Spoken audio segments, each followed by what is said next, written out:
Hello friends, स्वागत है आप सबका आपकी फेवरेट फूड चैनल पर, जहां हम सीखते हैं होम्योपैथ। आप सब लोगों की गुजारिश थी कि लाइव केस टेकिंग बताया जाए, जिसे हम कुछ लर्न कर पाए कि किस तरह से केस टेकिंग होता है, किस तरह से रैपिडाइज होता है और सिमिलिमम किस तरह से सिलेक्ट किया जाता। पर पेशेंट का प्राइवेसी बहुत मायने रखता है। पेशेंट आप पे ट्रस्ट करता है तो पेशेंट की कोई भी बात आपके क्लिनिक से बाहर नहीं जा सकती। तो इसीलिए लाइव केस टेकिंग नहीं कर सकते।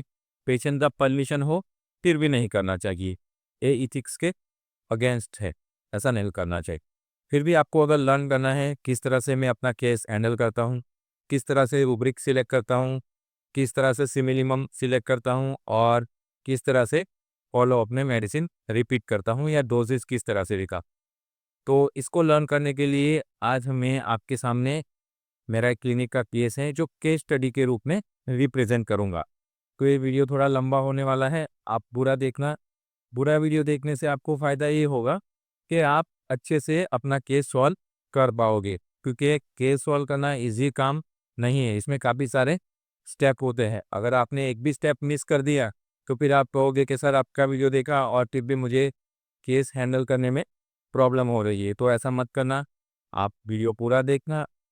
मैं आशा रखता हूँ कि आप कोई भी केस इस केस को देखने के बाद आसानी से रेपटाइज कर पाओगे, सिमिलिमम सिलेक्ट कर पाओगे और फॉलोअप में किस तरह से रिपीटेशन करना है मेडिसिन का और डोज का, दोनों आप अच्छी तरह से लर्न कर पाओगे। तो ठीक है, चलिए चलते हैं केस स्टडी की ओर। और ये केस है क्रॉनिक हेडेक का। चलिए तो आगे देखते हैं। तो आज हम क्रॉनिक हेडेक का केस स्टडी देखेंगे, जिससे आप लर्न कर पाओगे कि टेस्ट टेकिंग के बाद किस तरह से हम रूब्रिक सिलेक्ट करते हैं, किस तरह से रेपटाइजेशन करते हैं, सी मिनिमम कैसे सिलेक्ट करते हैं और फॉलोअप में पेशेंट के लक्षण देके फॉलोअप मेडिसिन किस तरह से देते हैं। तो चलिए हम आगे बढ़ते हैं पेशेंट के सिम्टम्स की ओर। Female patient of 20 years old, married housewife. She comes in my clinic OPD on the 4th October 2024. The first line from the mouth of the patient is, "Sir, I am on the medication for a severe headache, call it a migraine, since 3 years. Headache starts at the afternoon and remain 2 days at the interval of 14 days. Headache aggravate after the eating, after sleeping, irregular menses history, 2 abortion history. First abortion at the married life 5 years and second abortion 9 months ago. Love marriage or school time love." This is the patient history and symptoms. तो यहाँ patient बता रहा है कि उसको headache की complain है, 3 साल से है। हेडेक खाना खाने के बाद बढ़ जाता है, आफ्टर स्लीप बढ़ जाता है, और पेशेंट का लव मैरिज है। टू हिस्ट्री है उसकी एबॉर्शन की। First abortion after the marriage के 5 साल के बाद है और दूसरा 9 मंथ्स पहले है, और पेशेंट का इरेग्युलर मेंसेस हिस्ट्री है। तो अपने पास पेशेंट का इतना डाटा है।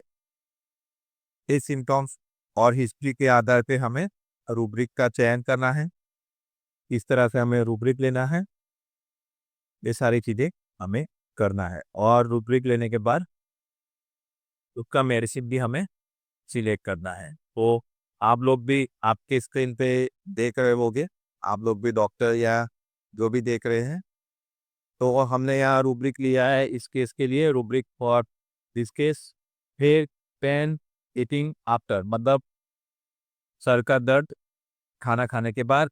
कैन रेपेटी यूज किया है, उसका पेज नंबर है 139, आप भी देख सकते हो। और उसके लिए डीमार्ट रेमेडी है एल्यूमिना, नेट्रम काप, नेट्रम निराटिकम, नक्वामिका, सल्फर, नक्समोचका, पल्सा हिला एंड सेपिया। तो ये है मेडिसिन। सेकंड रूब्रिक है हेड पेन स्लीप आफ्टर, और ये आपको कैन रेपेटी में पेज नंबर 148 पर मिल जाएगा। और इसके लिए जो मेडिसिन है रूब्रिक में वो है लेकेसिस एंड नेट्रम म्यूरेटिकम और कार्ब सल्फ। थर्ड रूब्रिक हमें यहाँ लिया है हेड पेन आफ्टरनून, और इसका पेज है 134 कैम्प्रेपेटी और इसके लिए मेडिसिन है बेलेडोना चिकलकोनेटम। फोर्थ रूब्रिक है hair pain periodic headache 14 days last for 2 और 3 days और इसके लिए 3 मार्क रेमेडी ऑनली है थेरम और ये कैम्प्रेपेटी में 145 पेज नंबर पे दिया गया, आप प्रीफर कर सकते हो। अगला रूब्रिक है genitalia female abortion tendency to और इसका पेज है 715 कैम्प्रेपेटी पे और इसके लिए मेडिसिन है Lambam. Genitalia female menses irregular और उसके लिए 3 मार्क मेडिसिन है नक्मोटाटा सिकल कोऑर्डिनेटर। तो कैन रेपर्टी में से यहाँ मैंने एक केस रेपर्टाइज किया है, कौन से रूब्रिक की कौन सी मेडिसिन है वो भी मैंने यहाँ बताया है। आप भी अगर आपके पास रेपर्टरी हो तो खोल के इस पेज को जरूर देखें, इससे आपको फायदा होगा। रेपर्टरी किस तरह से देखते हैं, वहाँ पे रूब्रिक किस तरह से दिया होता है और मेडिसिन किस तरह से दी होती है। तो हमारे पास इतने रूब्रिक है और इन रूब्रिक का हमने मेडिसिन भी देख लिया है, तो इसके आधार पे हमें हमारा सिमिलिमम मेडिसिन चूज करना है। पर सिमिलिमम मेडिसिन चूज करने से पहले कौन सा मेडिसिन ज़्यादा रूब्रिक कवर कर रहा है वो हमें देखना होगा। तो आज तो कंप्यूटर सॉफ्टवेयर भी आ गए हैं, आप उसका भी यूज कर सकते हो और आप मैनुअल भी कर सकते हो। तो अब देखते हैं हम नेक्स्ट स्लाइड में कि कौन सा मेडिसिन ज़्यादा रूब्रिक कवर कर रहा है और उसके आधार पे हम हमारा सिमिलिमम कैसे सिलेक्ट करेंगे। दोस्तों आप भले ही सिमिलिमम एक सिलेक्ट करो और ये जो रूब्रिक में जितना भी मेडिसिन हमारे आया है इतनी बार बना उसका हेड सिम्टम्स आपको मटेरिया की बुक से अच्छे से रिफर करना है। आप अच्छे से सारी मेडिसिन का मटेरियल रिफर करोगे तो आप सिमिलिमम अच्छे से सिलेक्ट कर पाओगे। तो चलिए हम अगली स्लाइड में देखते हैं कौन सा मेडिसिन कौन सा सिम्टम्स कवर करता है। तो प्रीमार्क remedy to refer for this case, यानी मैंने अभी मैं आपको बताया कि इस केस के लिए आपको हेड सिम्टम यानी कि यहाँ जो मेडिसिन स्क्रीन पर दिख रही है वो सारी मेडिसिन के आपको हेड सिम्टम्स अच्छे से रिफर करना है। Boericke materia medica, Clarke materia medica और हेरिंग गाइडिंग सिम्टम। तो हमारा मेडिसिन है alumina, natrum carb, natrum muriaticum, nux vomica, sulphur, nux moschata, pulsatilla, sepia, phosphorus, belladonna, secale cornutum, ferrum and plumbum. तो ये जो 14 to 15 मेडिसिन है, इस सारी मेडिसिन का आपको हेडेक इन 3 बुक में से अच्छे से रिपोर्ट करना है दोस्तों। अगर आप इस तरह से करोगे ना, ये सीक्रेट है, ये आपको कोई नहीं बताएगा। अगर आप इस तरह से करोगे तो हेडेक का 15 3 मार्क मेडिसिन आप अच्छे से जान पाओगे। इससे आपको दूसरा हेडेक का पेशेंट होगा ना, उसमें भी आपको सिमिलीमम ढूंढने में आसानी होगी। ये कोई नहीं करता है, पर आप ये ट्रिक यूज करना, ये एकदम सीक्रेट वाला ट्रिक्स है। ये ट्रिक्स का आप यूज करोगे तो आपका क्लिनिक अच्छे से रन करेगा और आप सिमिलिमम में मास्टर हो जाओगे। तो आगे देखते हैं remedy repetition, common remedy across the rubric.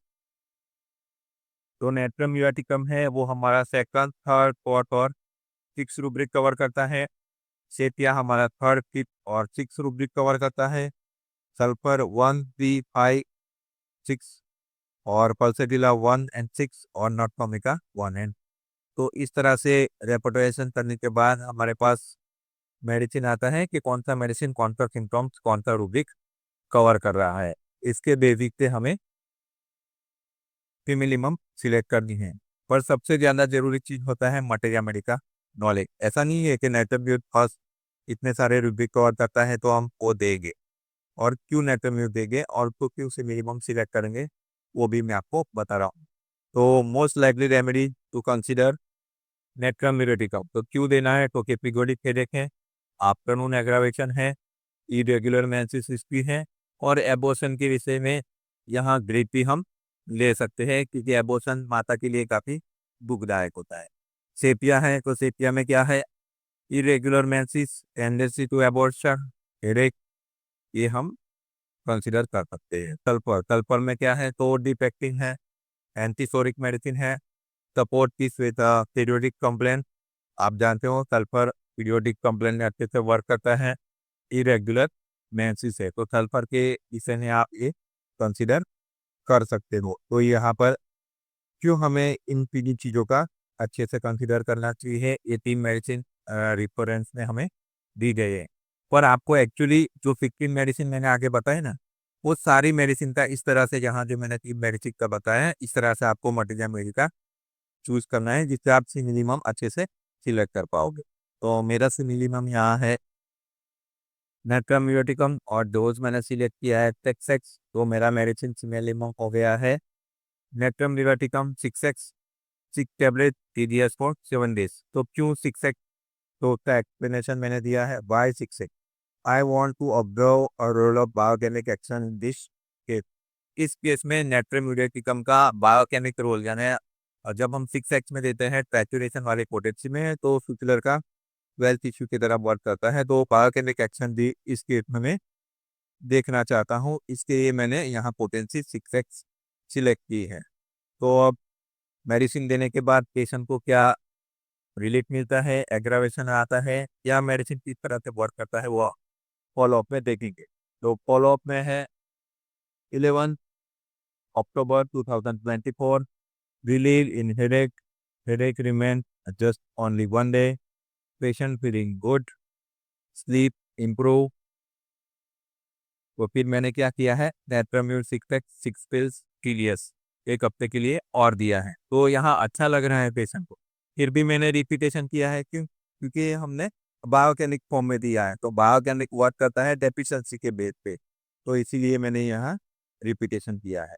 Next follow up है 18 October 2024, no headache, feeling good, placebo 6 pills TDS for 7 days. तो यहाँ पर मैंने 2 बार बायोकेमिक मेडिसिन दे दिया है, तो 14 दिन के लिए हो चुका था। तो अब मैंने प्लेसेबो देके आगे फॉलोअप में क्या होता है वो देखना चाहता था, इसीलिए मैंने नेट्रोविल स्टॉप करके प्लेसेबो दिया है। और आगे फॉलोअप में हम देखते हैं कि प्लेसेबो देने के बाद क्या इफेक्ट आता है, पेशेंट क्या फील करता है। जो भी होगा हमें नेक्स्ट फॉलोअप में पता चलेगा।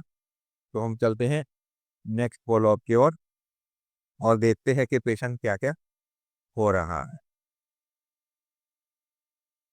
दोस्तों, आप कंफ्यूज मत होना, कोई भी क्वेरी हो, कोई भी डिफिकल्टी हो, तो आप मुझे कमेंट में जरूर से बताना। और इस स्टेज में आप अगर डॉक्टर हो, आप क्या करते वो भी मुझे बताना, तो मुझे भी कुछ लर्न करने के लिए मिल जाएगा। ऐसा जरूरी नहीं है कि सारी चीज़ें मुझे ही पता हो। तो नेक्स्ट फॉलोअप ऑन 25 अक्टूबर 2025, और यहाँ पर पूरा प्रिंटिंग मिस्टेक है और 24 होना चाहिए। Patient very happy, no pain since medicine start, no new complaint. तो पेशेंट को अच्छा है, पेशेंट अच्छा फील कर रहा है, इसीलिए हमने कोई नया मेडिसिन नहीं दिया है, सिर्फ प्लेसेबो कंटिन्यू किया है 6 पिल्स फॉर 7 डेज। तो पेशेंट को जब अच्छा लग रहा हो, मेडिसिन अच्छे से वर्क कर रहा हो, तो आपको मेडिसिन नहीं देना है। प्लेसेबो से ही काम चल रहा है, तो आपको मेडिसिन ऐड करके कुछ नहीं करना है, बस प्लेसेबो से ही काम चलाना है। तो ये आपको लर्न करना बहुत ज़रूरी है। दोस्तों, जब मैं पढ़ रहा था ना, तो placebo is a second best medicine, ऐसा मैंने पढ़ा था हमने टीचर से। तो मुझे ऐसा लग रहा था कि यार प्लेसेबो तो कैसे सेकंड बेस्ट मेडिसिन है, और आप आगे केस देखोगे तो आपको पता चलेगा कि प्लेसेबो का सेकंड बेस्ट मेडिसिन। तो प्लेसेबो के बाद नेक्स्ट फॉलोअप में पेशेंट को क्या है वो हम देखेंगे। सो नेक्स्ट फॉलोअप है 2 नवंबर 2024, severe headache since last 2 days, symptoms reappear as it is as a first day of consultation. तो पेशेंट को सारे सिम्टम्स वैसे ही वापस आ गए जैसे वो हमारे पास फर्स्ट डे आया था। तो व्हाट टू डू? तो मैंने यहाँ नेट्राम्यूट 36 पिल्स दिया है और 3 डेज के लिए दिया है, और उसके बाद प्लेसेबो, और उसके साथ साथ placebo 6 pills TDS for 7 days के लिए दिया है। तो दोस्तों, यहाँ पर मैंने नेट्राम्यूट 30 क्यों दिया है?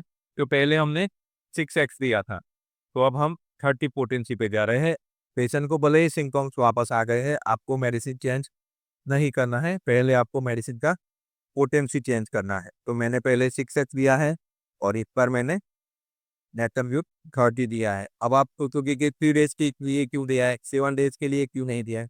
दोस्तों, ये काफ़ी डीप एक्टिंग मेडिसिन है, तो ज़्यादा रिपीटेशन अच्छी बात नहीं है, उसको कम से कम डोज में देना चाहिए। इसीलिए मैंने HS डोज 3 डेज के लिए दिया है और बाकी उसके साथ मैंने प्लेसेबो 3 टाइम्स 7 डेज के लिए दिया है। अब हम नेटमव्यू 30 का क्या फीडबैक आता है वो नेक्स्ट फॉलोअप में देखेंगे। और फिर से बता रहा हूँ, आपको कोई ऐसा लग रहा है कि केस में मैंने कोई गलती की है तो भी आप बता सकते हो। फॉलोअप में पेशेंट बता रहा है 10/11/2024 में relief in headache remain only 1 days, no new symptoms. Patient बोल रहा है कि मुझे अच्छा लग रहा है, हेडेक से एक दिन में ठीक अच्छा हो गया है और कोई नया कंप्लेंट नहीं है। तो हमने प्लेसेबो दिया है 1 हफ्ते के लिए सीरियसली। और इस बार भी प्लेसेबो देने के बाद पेशेंट कैसा फील करता है वो हम अगले फॉलोअप में देखेंगे। So follow up on 18 November 2024, no headache, no new complain, patient ठीक है, कोई नई कंप्लेन नहीं है, हेडेक भी नहीं है। तो हमें नेटमव्यू 30 रिपीट नहीं करना है। जब भी पेशेंट को रिलीफ हो, सिम्टम्स में कोई दिक्कत ना हो, कोई न्यू सिम्टम्स नहीं हो, तो आपको मेडिसिन रिपीट नहीं करना है। आपको सिंपल प्लेसेबो ही देना है। तो यहाँ पर placebo 6 pills TDS for 7 day और अगले 7 दिन के बाद पेशेंट को बुलाना है और फॉलोअप में क्या हो रहा है वो आपको देखना है। Next follow up 25 November 2024, feeling good, no headache, no new complaint. तो आप भी लोग मास्टर हो चुके होंगे कि क्या देंगे सर, तो हम देंगे प्लेसेबो और नेक्स्ट फॉलोअप तक के लिए सीरियसली। अब फॉलोअप में देखेंगे कि प्लेसेबो देने के बाद अगले फॉलोअप में क्या हो रहा है। फॉर दिसंबर 2004 फॉलोअप में पेशेंट बता रहा है सीवियर हेडेक सिंस लास्ट 2, पिछले 2 दिनों से पेशेंट को सीवियर हेडेक है। Symptom reappear as it is at the first consultation. Patient बता रहा है कि सर जैसे ही मैंने पहले दिन आपके पास दवा लेने आया था उसी तरह से मेरे वापस सारे सिम्टम्स आ चुके हैं। तो अब आपको क्या करना है, फिर से आपको मेडिसिन चेंज नहीं करना है। हमने नेटमव्यू 30 दिया था तो इस बार हम उसका पोटेंसी 200 करके देखेंगे। तो मैंने यहाँ पे नेटमव्यू 200 6 pills OD फॉर 3 डेज, तो फिर भी मैंने 200 नेटमव्यू 3 डेज के लिए ही दिया है क्योंकि दोस्तों डिपेप्टिक मेडिसिन है, ज़्यादा डोज नहीं देना है, सिर्फ 3 डोज दिए हैं। और बाकी placebo 6 pills TDS for 7 days. तो नेटमव्यू 200 देने के बाद फॉलोअप में क्या होता है वो हम आगे देखेंगे। तो follow up on 12 December 2024, relief in headache 50%, feeling good, no new symptoms. Patient को 200 का डोज देने के बाद रिलीफ है, कोई न्यू सिम्टम्स नहीं है, तो हम नेटमव्यू कंटिन्यू नहीं करेंगे, प्लेसेबो देंगे 7 दिन के लिए। और 7 दिन के बाद फॉलोअप में पेशेंट को कैसा है वो हम देखेंगे।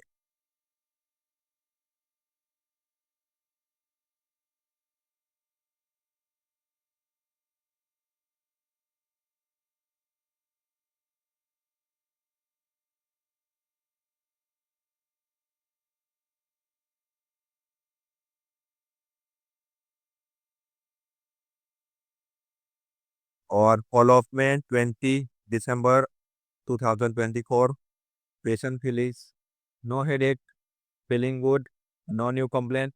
तो अब आगे क्या लिखा होगा वो आप अच्छे से बता पाओगे।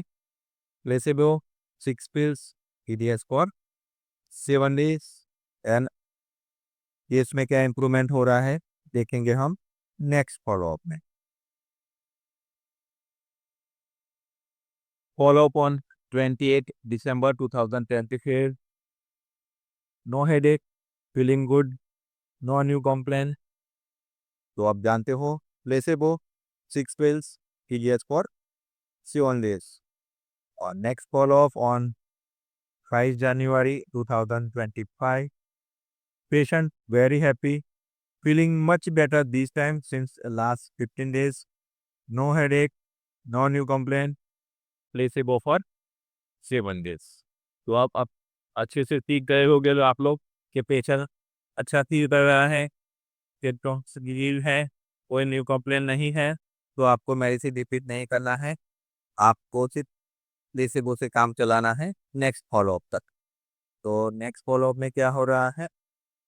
12 January 2024, no headache, patient feeling good, no new complaint. Once again, placebo for 7 days और अगले फॉलोअप का इंतजार। तो नेक्स्ट फॉलोअप में क्या हो रहा है, चलिए देखते हैं। So next follow-up on 20 January 2025. Patient very happy, no headache since for November 2024. तो नवंबर से 4 नवंबर से पेशेंट को कोई दिक्कत नहीं है।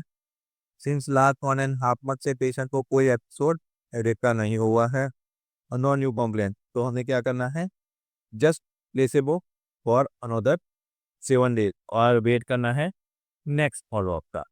तो नेक्स्ट फॉलोअप में क्या हो रहा है हम वो देखेंगे next follow up. So next follow-up on 27 January 2025. Patient have no headache, no new complaint. Once again placebo, और इस बार हम प्लेसेबो पूरे मंथ के लिए दे रहे हैं। पिछले 2 महीने से पेशेंट को बिल्कुल हेडेक का एपिसोड नहीं आ रहा है, तो अब पेशेंट को रिपीटेडली वीकली बुलाने की कोई ज़रूरत नहीं है। 1 मंथ के लिए हम प्लेसेबो दे रहे हैं। साथ में पेशेंट को ये भी एडवाइस करना है कि आपको दवा 1 महीने के लिए दे रहे हैं। बीच में अगर आपको कोई समस्या हो, हेडेक हो या कोई भी कंप्लेन हो, आप क्लिनिक पे विजिट कर सकते हो। मगर आपको कोई कंप्लेन नहीं है तो अब आपको वीकली आने की कोई ज़रूरत नहीं है। आप 1 महीने के बाद फॉलोअप में आइए और देखते हैं कि आपका हेडेक कैसा है या आपको कोई कंप्लेन नहीं है। तो 1 महीने के लिए हमने आपको दवा दे दिया है। तो पेशेंट को हम नेक्स्ट फॉलो 1 मंथ के बाद देखते हैं। तो follow up on 27 February 2025, no headache, no complain. अब हमको पेशेंट को ये बताना है कि आप ठीक हो रहे हो, आपको ज़्यादा दवा की ज़रूरत नहीं है। तो अब प्लेसेबो देना है, वो भी आप उसको बताना है कि ये दवा सिर्फ आपको ज़रूरत हो तभी लेना है, वरना नहीं लेना है और आपको 1 महीने के बाद 1 मंथ के बाद आपको मिलना है। तो इस तरह से आपको पेशेंट को गाइड करना है और 1 मंथ के फॉलोअप के बाद आपको देखना है कि पेशेंट कैसा है और कैसा पेशेंट का फीलिंग्स है। तो next follow up 27 March 2025, no headache, no complaint, placebo 6 piece SS. और पेशेंट को बताना है कि आपका हेडेक अच्छी तरह से ठीक हो चुका है, अब आपको फॉलोअप की ज़रूरत नहीं है। ये दवा आपके पास रखिए, जब भी आपको हेडेक हो तब आप ले सकते हो या क्लिनिक में मिल सकते हो। पर अभी आपका केस सॉल्व हो चुका है, आपको क्लिनिक का विजिट हेडेक के लिए ज़रूरत नहीं है। अगर आपको कोई और कंप्लेन हो तो आप आ सकते हो, पर आपका हेडेक नियरली 95% ठीक हो चुका है। फिर भी अगर कोई कंप्लेन हो तो आप मिलना, बाकी अब आपको दवा का ज़रूरत नहीं है।